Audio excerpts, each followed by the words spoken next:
I grew up in a quiet farmhouse, miles from the nearest neighbor. It was peaceful, isolated, the kind of place where nothing ever happens. Until one night, something did. I was 16, my parents had gone into town, leaving me home alone. I was in my room, scrolling on my phone, when I heard it. A knock. Not from the front door, not from the back door, from inside the house. I sat up, my pulse hammering. Maybe I imagined it. Houses creak. Then, another knock. This time I knew exactly where it came from. The basement. I stared at my bedroom door, my breath caught in my throat. The basement door was locked. It had always been locked. Another knock, louder. I grabbed my phone and turned on the flashlight. I didn't want to go down there, but I also couldn't just sit and wait for whatever this was. I stepped into the hallway. The house was silent, but the air felt heavy, like something was waiting. As I reached the basement door, my stomach twisted. The lock, it was unlatched. That door had been locked my entire life. I had never seen it open. I swallowed hard and pressed my ear against the wood. Silence. I slowly turned the knob. The door creaked open an inch, just enough for me to see pure darkness beyond. Then, before I could react, a hand shot out from the gap, pale, bony, fingers twisting, grasping at the air. I screamed and slammed the door shut, throwing my weight against it. The thing on the other side slammed back. Once, twice, then nothing. The house fell silent again. I locked the door and ran to my room, shaking. My parents got home an hour later, but when I told them, they just exchanged a look, like they already knew. The next morning, my dad nailed the door shut. He never explained why. I never asked. But sometimes, when I'm alone in the house, I still hear the knocking.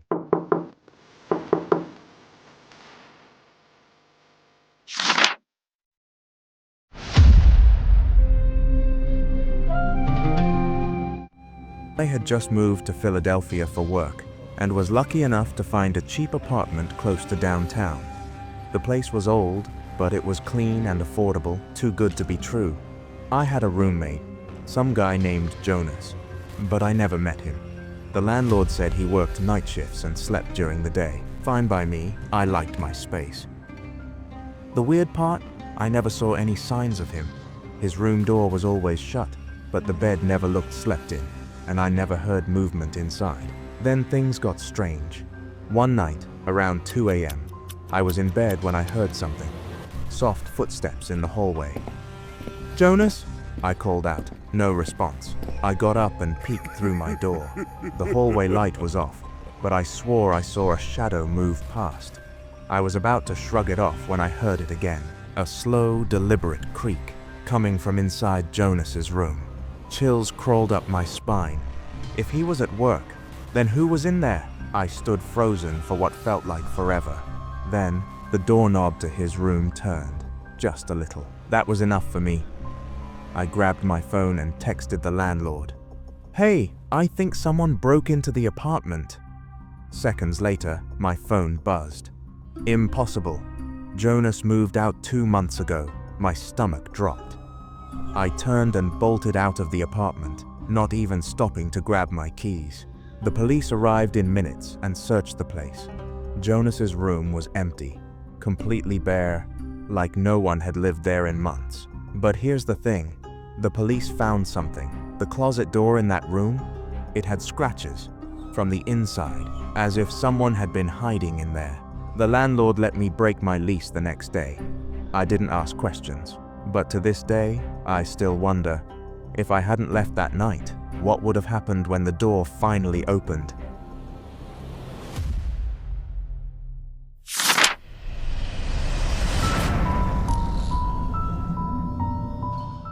I used to live in a small rental house in Austin. It wasn't fancy, but it had a big yard and plenty of space, perfect for someone like me who worked from home. I had one weird habit though. I never closed my curtains at night. I liked looking outside while I worked. My desk faced a window, and my backyard was fenced in, so I never worried about anyone watching. That changed real fast. One night I was typing away when I got that feeling. You know, when the hair on the back of your neck stands up.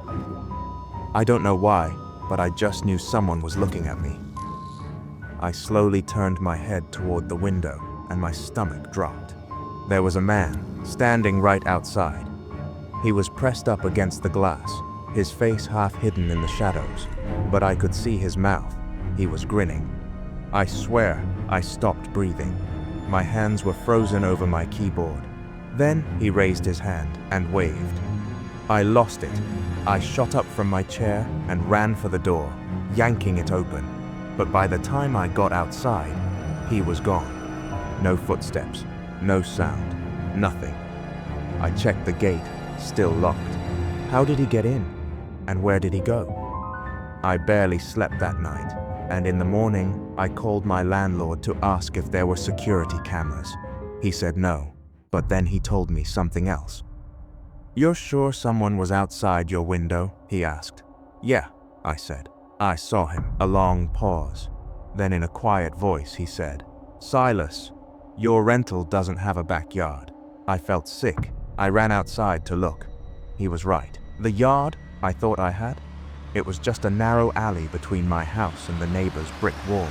No one could have stood there. So who or what was at my window that night? I moved out that week, and now I always close my curtains. Thank you so much for watching, and I hope you made it through those spine-chilling moments. If you enjoyed today's stories, don't forget to hit that like button and subscribe to Crimson Gasp for more terrifying tales. Let's aim for 1,000 subscribers, and I couldn't do it without all of your support. If you have your own creepy experiences, drop them in the comments. I love reading your stories. Until next time, stay safe and always check the shadows. You never know who or what might be lurking.